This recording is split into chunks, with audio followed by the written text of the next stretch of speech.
Good morning. This is Steve Stites, Chief Medical Officer here at the University of Kansas Health System, broadcasting live with you from the Doll Simons Family Studio. Delighted to be back with you on this nice, warm Tuesday morning. We are also delighted to have some really great folks here in our studio. Of course, we have Hawkeye, our Medical Director of Infection Prevention Control, well known to all of you. And we welcome back Dr. Mario Castro, Vice Chair of Clinical and Translational Research here at KU, the Division Director of Pulmonary Disease, outstanding researcher. He is back here on the update to help update us on trials for COVID-19 therapies and to help answer your questions around current and emerging COVID-19 viral vaccines. We have actually, this is going to be an important conversation today, guys. Lots of stuff happening. We had our Chief Medical Officer call tonight, and it's clear that the pandemic is not over in our area, and we continue to see here at KU an uptick of cases, Hawkeye. Yeah, you know, we jumped up to 15 active cases now.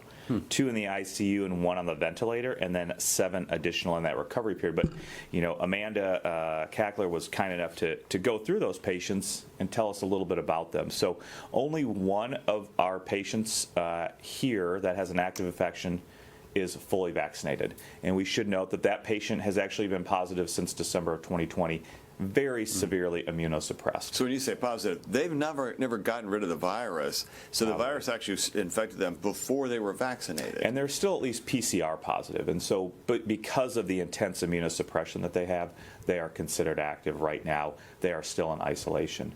And also point out that 3 of those 15 patients are only partially vaccinated. So 1 had actually received a vaccine a week or less prior to their initial symptoms and diagnosis as well. And then, of course, our sickest, most ill patient is a otherwise healthy mid-50s patient who did not get vaccinated, and that's the patient that's intubated and on the ECMO machine as well. Yeah, so the story is important to recognize that vaccines really do help reduce the risk of severe illness and death. That's really been, that's been their sweet spot, as well as an overall risk. So that's all good news. It's also important, there was a study being referenced today. It's not published. It's been online. There was an article in the New York Times looking at it, in which following over 2 million people who have health insurance, looking at their post-COVID claims, up to 25% of them have the long haul syndrome. And the symptoms included 19% of those patients who were either asymptomatically or mildly symptomatic having it.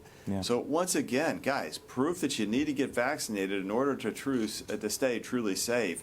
But the evidence has mounted that this long haul syndrome is a big deal, and that included things like fatigue and malaise, problems with heart, breathing problems, anxiety, depression, and a whole host of other issues that can affect patients if they've had COVID and have the long haul syndrome. Like I said, up to 25%, including 19% of those who had asymptomatic or mild disease. So as you look at that kind of stuff, Mario, doesn't that just reinforce once again the need to be vaccinated? Well, definitely. I mean, I think, as you mentioned, Steve, if you're thinking about somewhere between 20-30% of people that have been exposed to COVID having long, persistent symptoms, that's a lot. That's a lot of people. That's 6 to 7 million people in the U.S. that have been, of those that have been infected by COVID, that would be in that group. And what we know about the vaccine so far now, with the latest being the Novavax vaccine, is that they're somewhere between 90 to 100% effective at preventing moderate to severe infection with COVID, which is the type that ends up in the hospital. And so, we need to encourage, again, vaccine hesitancy and overcome that, because this is not only going to impact us today and impact yourself today, but it's going to impact us in the long haul as we think about the years and sometimes this will take for recovery from this. And what we're seeing in our CMO call today, Hawk, is that people have they were at a nadir a few weeks ago, and they've all kind of crawled up between like 4, 5, 6 patients, and a few people still have 1 or 2. Most people have gone up, though, and they're up into the mid-teens or low teens, and kind of, 15 for us. Again, that's not anything near the 125 we had, but it is a cautionary note, especially when you think about it. Okay, well, if you have 15 patients and 3 or 4 or 5 of them are going to have long haul syndrome afterwards, that's a tough number suddenly. Yeah, and we don't know about the other hospitals. But here, we can clearly say this is people who are not fully vaccinated. Yeah, Or, I think or that haven't most even of the people received said one dose. Yeah, most folks had not. There were a few people. There was another patient who had been vaccinated. They had CML in one other hospital that was pretty ill. Which So we know is really I think that's one of the other take-home messages is that if you have chronic disease, significant chronic disease, and you're immunosuppressed, then it may mean that you got to still be very careful out there with masking and keeping your distance and being safe. Yeah, I think it's an interesting group that we just don't have enough information on yet. There are trials that are looking at giving booster vaccines to the immunocompromised population. But I think at the end of the day, what we do know today works, which is masking and social distancing for that population. Yeah, Pfizer just announced a study looking at patients who are immunocompromised and doing booster vaccines to see how well the vaccines will take through there. So important theory or important parts about that. So let's first see if there are any reporter questions before we start really giving Dr. Castro a hard time, which is always fun. I don't have any this morning, and there are none on the line. All right. Well, let's go to Mario and ask him a few things. So, hey, at last check back in May, you were testing the effectiveness against the variants across multiple therapies, including nebulizer and infusion therapies, with the hopes of looking toward a pill form of treatment. So it wasn't just variants, really. You were testing all these different things involved with the trials. Where are we with those trials? Well, we've enrolled 40 patients here at KU, which is great. And this trial is one of these complex trials where you introduce a therapy, you test it in a few hundred patients. If it works, then you move on to a phase 3 study of 1,000 patients. And we did that with the first treatment, which the Lilly monoclonal antibody, which was approved and now is, in our clinical use now as a cocktail most often. But we've had 3 additional monoclonal antibodies that we're testing either through intravenous forms for very severe COVID or an IM injection to see if that would work. As you mentioned, the oral pill, we've still enrolling in that study. It's still in a phase 2 trial, part of the trial. So we haven't moved that one on to the phase 3 study yet. And again, we're testing in smaller number of patients, mostly to understand a little bit about the signal, but also safety before you go to a much bigger study. And then we've also moved to a phase 3 with the inhaled treatment where you replace the interferon response, which is a body's response to a virus. And we know that if your body's does not have enough interferon, it will not be able to fight these viral infections. So the idea that you can take a nebulized treatment during your cold, during your viral infection, makes a lot of sense, and we're testing that now. Yeah, wouldn't that be great? Hey, you've also spent a lot of time working in the front lines as far as Guatemala, answering questions for the vaccine hesitant amongst Hispanic communities. What are the biggest barriers to vaccination in that you've encountered? Well, the biggest barrier is they don't have the vaccine. When you look at vaccine distribution worldwide, it really brings out that the lower socioeconomic countries, lower resource countries, are the ones that have the lowest rates. And Guatemala was an example of that. Our colleagues there reached out to us to learn a little bit about COVID. So with my colleague in infectious disease, we did a presentation there, and we really talked about kind of what are the frontline things that we do here, and then what is possible within a very lower resource country. They have access to steroids, they have access to oxygen replacement and protective equipment and so on, but they don't have access to a cytokine therapy or something like that. So we have to be realistic in what we recommend in a lower resource country, but they've really stretched. We also have a hospital we work with in Honduras, and they've exhausted all their protective equipment. So they're reusing all their stuff. We probably remember way back when we were... What can we do with those N95 masks? How can we sterilize and re-sterilize? They're doing that right now. They keep reusing them because that's all they have.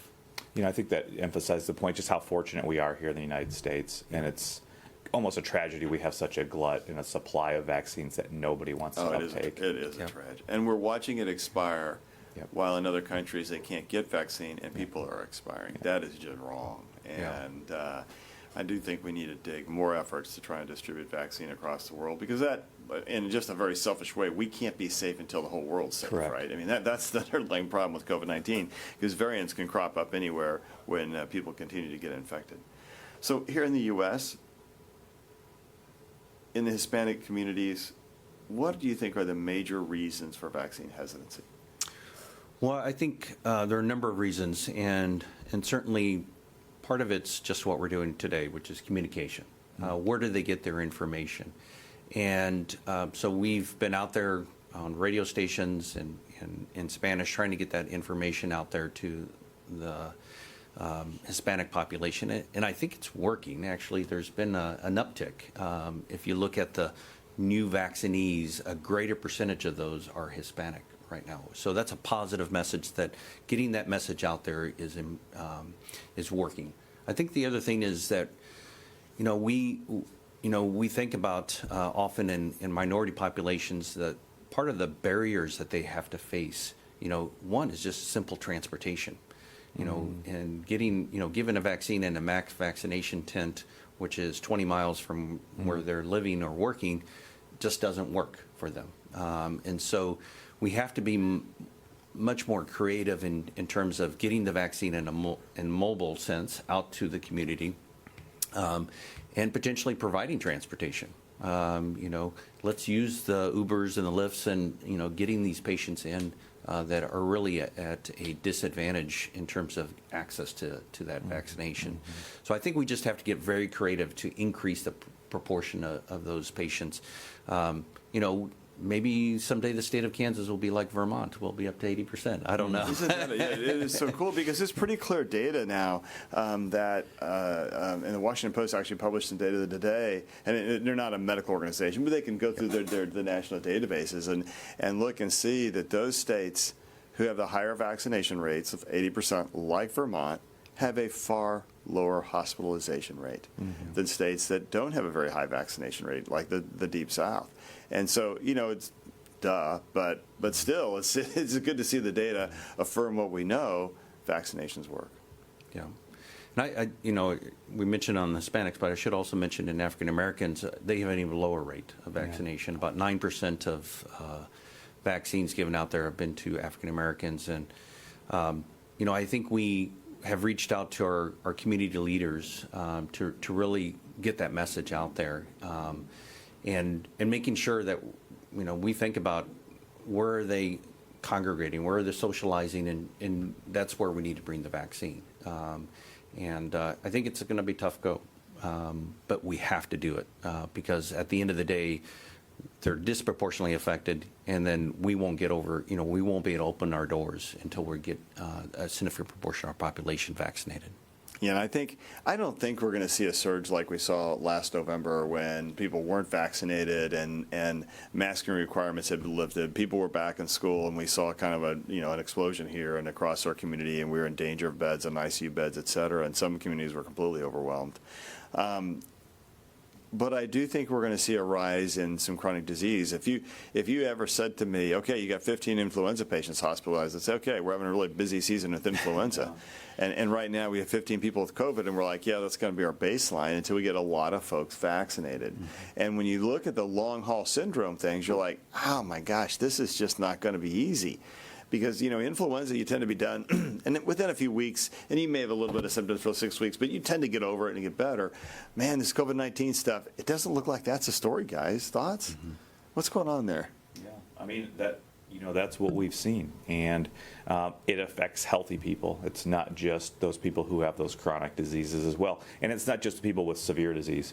It is that mild to moderate. We've even seen people who are asymptomatic, just as you said. So, and it can affect people's production and people's ability to work and do daily things, just daily activities. So it is a concern, and we see that here at our multidisciplinary clinic. I had a friend who I referred yesterday because had otherwise healthy, had COVID in October, wasn't very ill, but now continues to have problems. So. Yeah, and you just want to be really careful of the data when it comes out of the made-up news network, the MUN we talked about yesterday. Watch out for the MUNs. So, okay, The new Novavax vaccine, what are your thoughts? We talked a little bit about it yesterday. We're kind of like, it's kind of cool, this protein-based vaccine. What are your thoughts, though? Well, I think the Novavax is another success story in that we're now taking a protein subunit to really take that protein, that spike protein, and use it directly in a vaccine as opposed to putting it in a vector.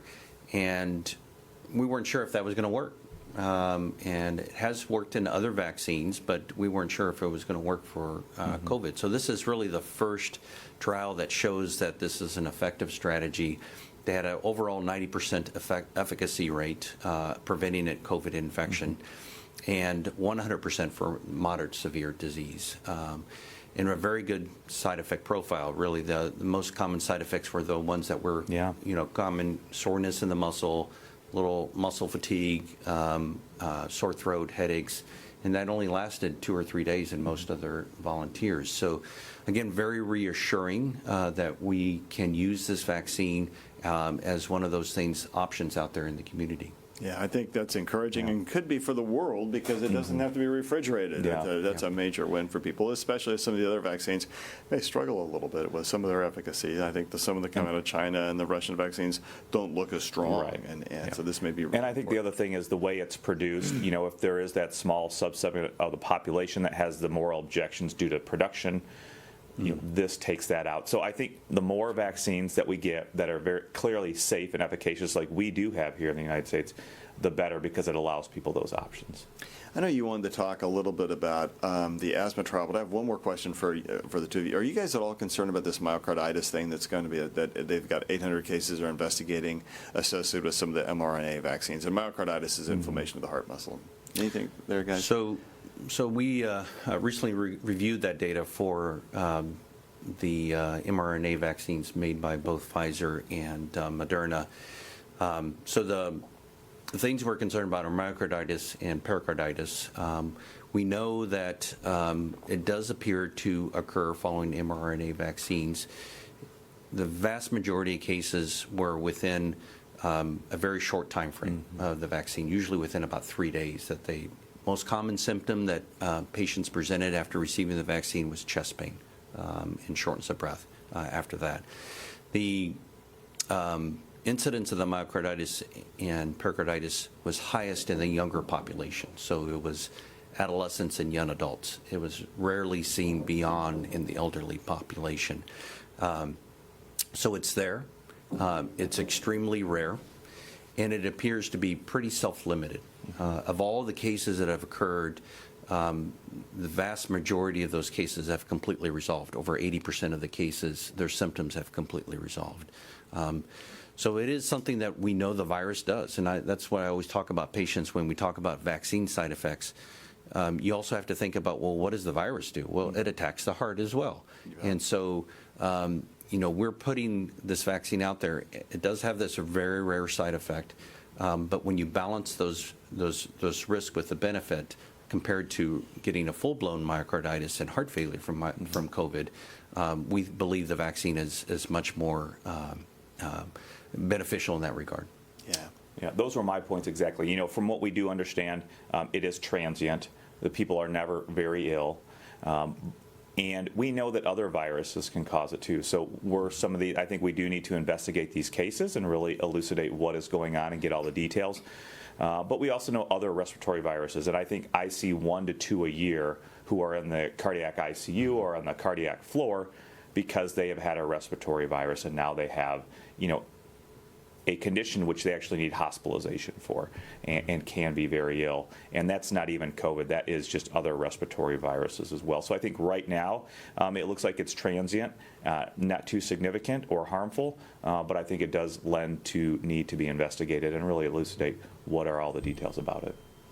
So tell us a little bit about some of the asthma trials you're doing, because I know that this has probably affected enrollment. I mean, the COVID things affected a lot of other things, and you're probably seeing a lot of that impact. Well, I think that's true, Steve. All the other chronic diseases we deal with, they're still there. They're still there, and And we are actively investigating them. And in particular, here at KU, we are launching a asthma trial that is looking at precision medicine approaches. How do we best treat our patients with severe asthma?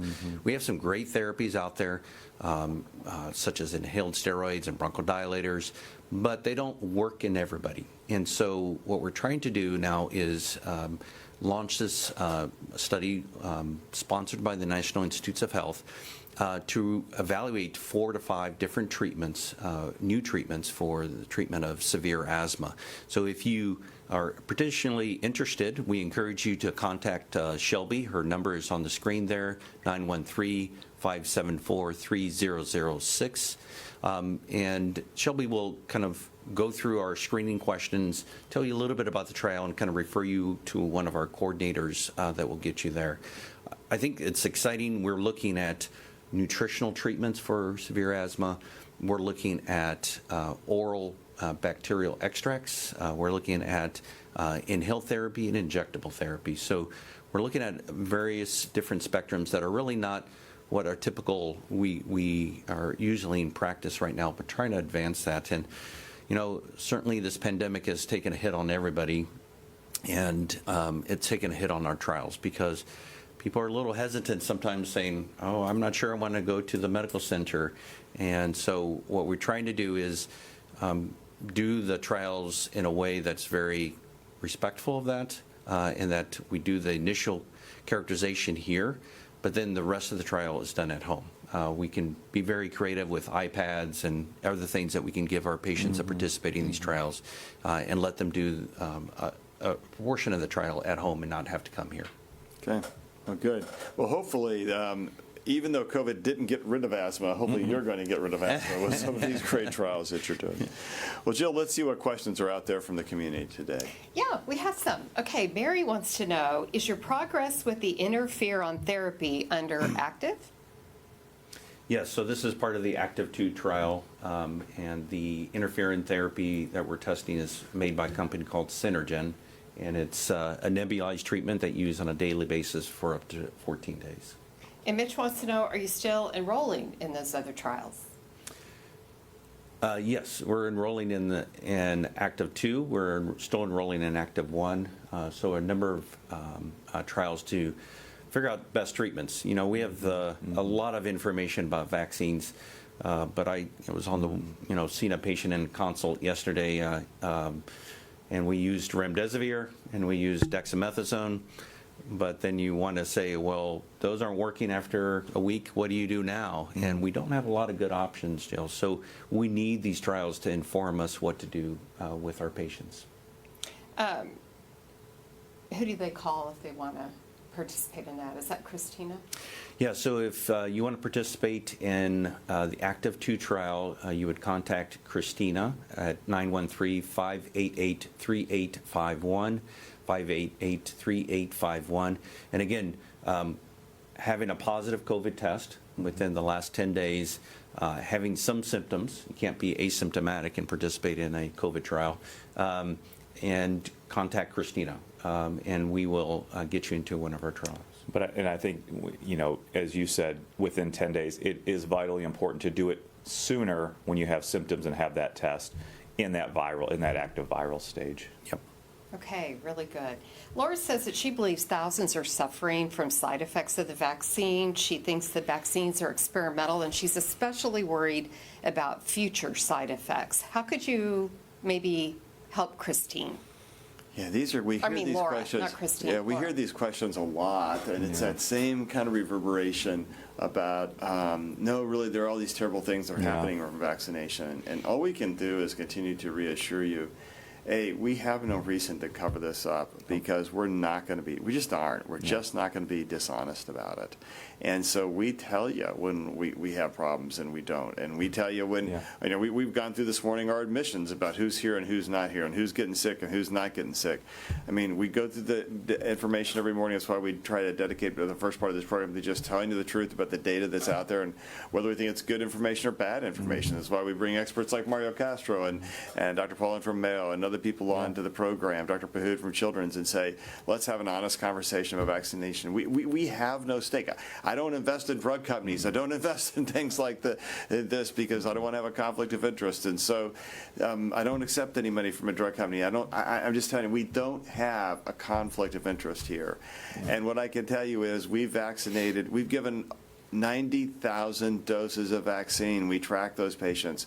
We are not seeing problems from vaccination, folks. But you heard it a few minutes ago at the beginning of the program.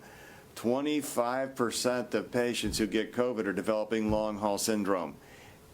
The problems from vaccine come nowhere near close to that. When we did the math yesterday, it's not comparable.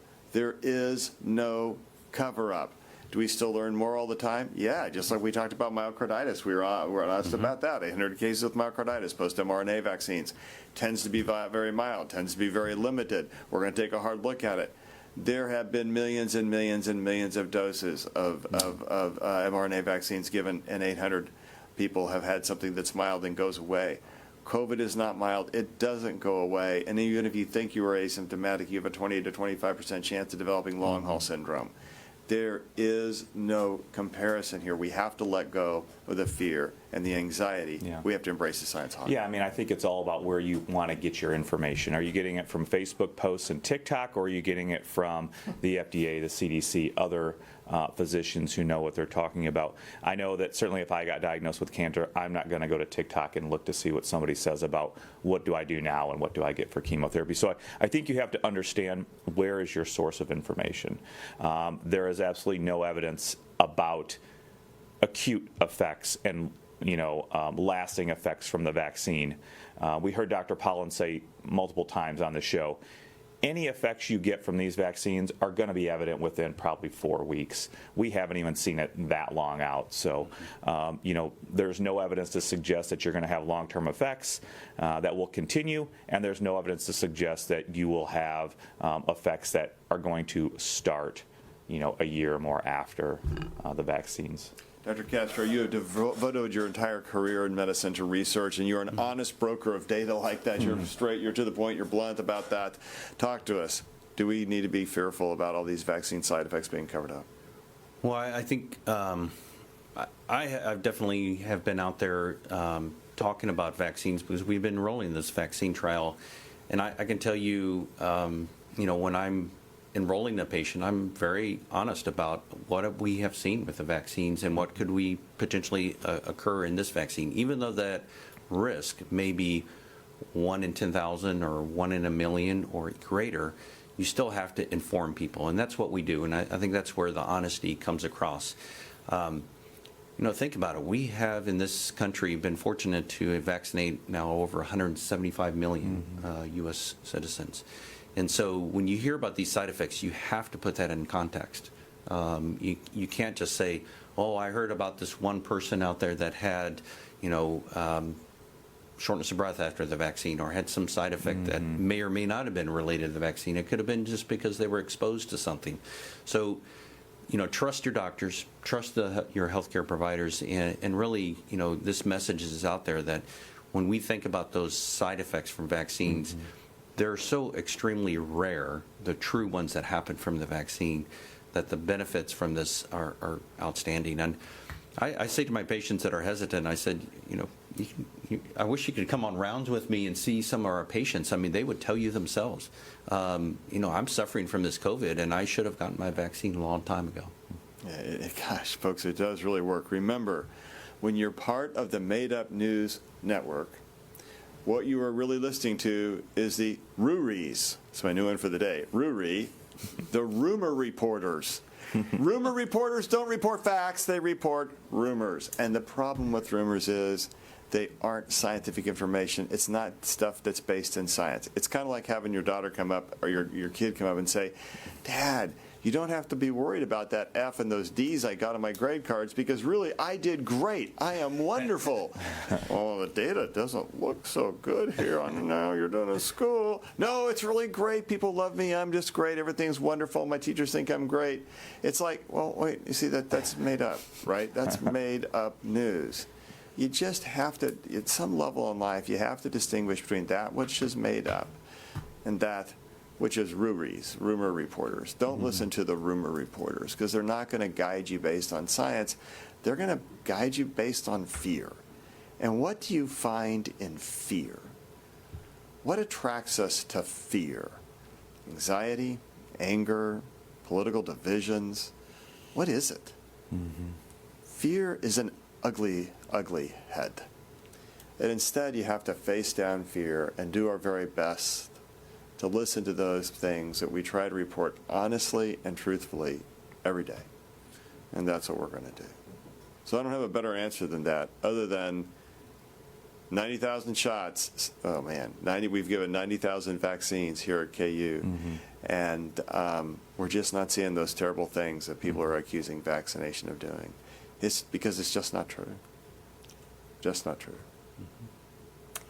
If memory serves me, today is your clinic day.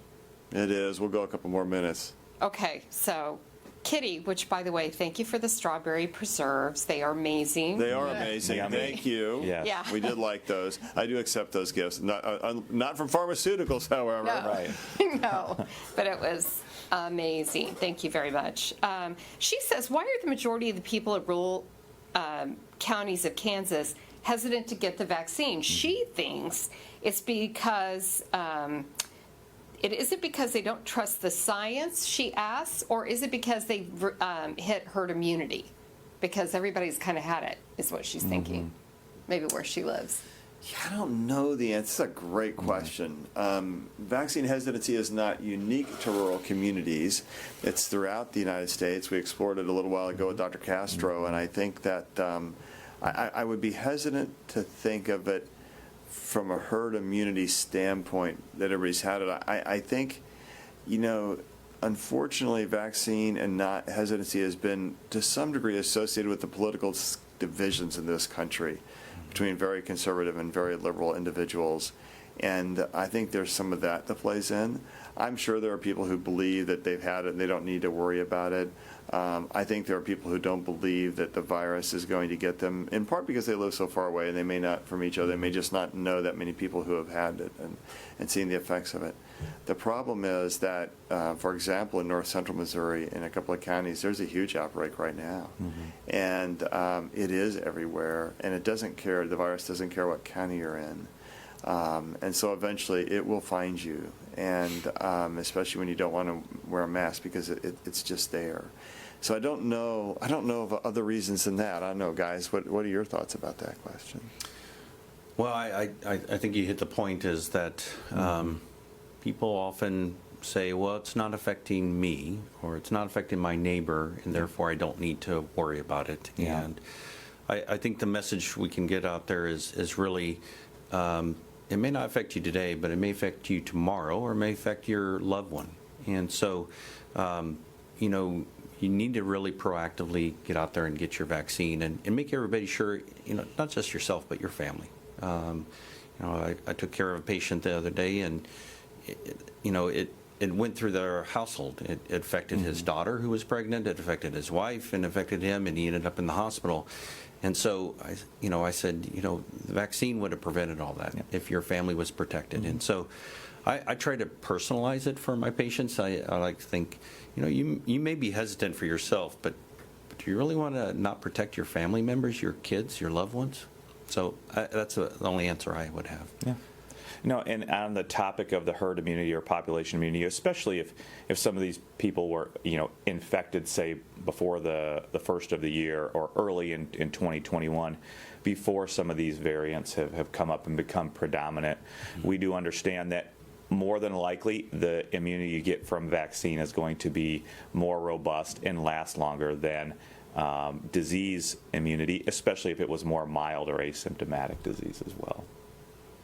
Okay, Julie has questions about some teams that are in Riley, Kansas, at sporting events that they've had an outbreak. I think our guest tomorrow can better answer those questions, so I'll wait for that one. And Barbara gets our last question. She said, I have read some articles about the rate of COVID in unvaccinated people, and if memory serves me correct, the rate was similar to when we were peaking during the winter. She wants to know, do you agree? Hawk, what do you think about the rates in unvaccinated people? Was it as high as it was last winter?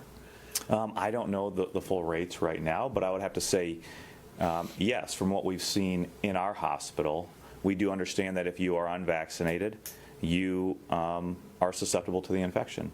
And that is who we are really seeing in the hospital right now, are those people that are unvaccinated. Yeah, I think the answer to that is best. First of all, rate's a funny question here because rate's an incidence of how often it happens per whatever the number of population. And I think the overall rate is down slightly because we know that people who get vaccinated actually protect those who don't, as do people who have had COVID may do it. And we said before, if 50% of people in Kansas or 53% and 46% of the people in Missouri have had at least one vaccination, those are over the age of 18, drop it by about 10% when you include those under 18. So the 53 becomes 43 and the 46 becomes about 36. If that's the rate of vaccination and about 20% or 25% of people may have had COVID on top of that, that's putting you in that 50 to 60% range. And for those 18 and above, it's higher. But the reality is that does help us all because it gives the virus a fewer places to go incubate and then to jump from one person to another. So I do think that that's important. So I don't know that the rates are quite as high, but what we can clearly say is that of those getting sick, the overwhelming majority are those folks, and I mean it is an overwhelming majority, are those who have not been vaccinated. And of those people who are vaccinated that come in the hospital, it's because they are significantly immunosuppressed, whether it be transplant, cancer, or other things. And we know that that's a struggle. The studies didn't look at those populations as much, and sometimes they were excluded, like transplant patients may have been excluded from some of the studies. We're now doing those studies in subpopulations to see how the vaccines should be dosed. I know there's a transplant study being proposed that I saw, and you probably know more about this than I do, looking at three doses of vaccine. So I think there's a lot of things that will come down the pipe. Again, we're going to know a lot more in 2 weeks than we know today, and a lot more even in 2 months. So other thoughts about that from your standpoint? No, I think in general we're seeing less rates of COVID, and that's true in the U.S., fortunate. And how much of that's due to the vaccination rates we've had to now, how much of it's due to social distancing, I think compared to a year ago, certainly the rates are much lower overall. I think that's all reassuring, but at the end of the day, with what we know about variants and what's come here in the U.S. from the UK variant, the Delta variant from India, these things take off in unvaccinated individuals. And when they do, it's quite infectious and can cause quite severe disease. So I think, as Hawkeye mentioned, every one of these vaccines so far have shown that they're effective against the variants. And so we have no better protection against that happening in the future other than getting vaccinated. Well said. All right. So tomorrow, Dr. David Smith, the medical director of Youth Sports Medicine, who sits on the Kansas State High School Activities Association Sports Medicine Advisory Committee, will be back on our program. They just had a recent meeting looking ahead to the fall. Dr. Smith will update us and share the concerns he's hearing from parents about the vaccine as well as the virus. So that'll be a great program. David's always very thoughtful. We love having him on the program, so that'll be a fun discussion. We'll answer some of those questions with his help tomorrow. Dr. Castro, final thoughts. Well, I'll go back to my asthma study and just say, please contact Shelby if you're interested. We really need volunteers because we're getting beyond this pandemic. We still have patients that are affected, unfortunately, by severe disabling asthma and other respiratory diseases. So think about it. Think about helping others and volunteer out there, and contact Shelby at 574-3006. Yeah, well, that's a great number to remember because that is really important. There are a lot of asthma, a lot of other types of studies. You're doing lots of diseases.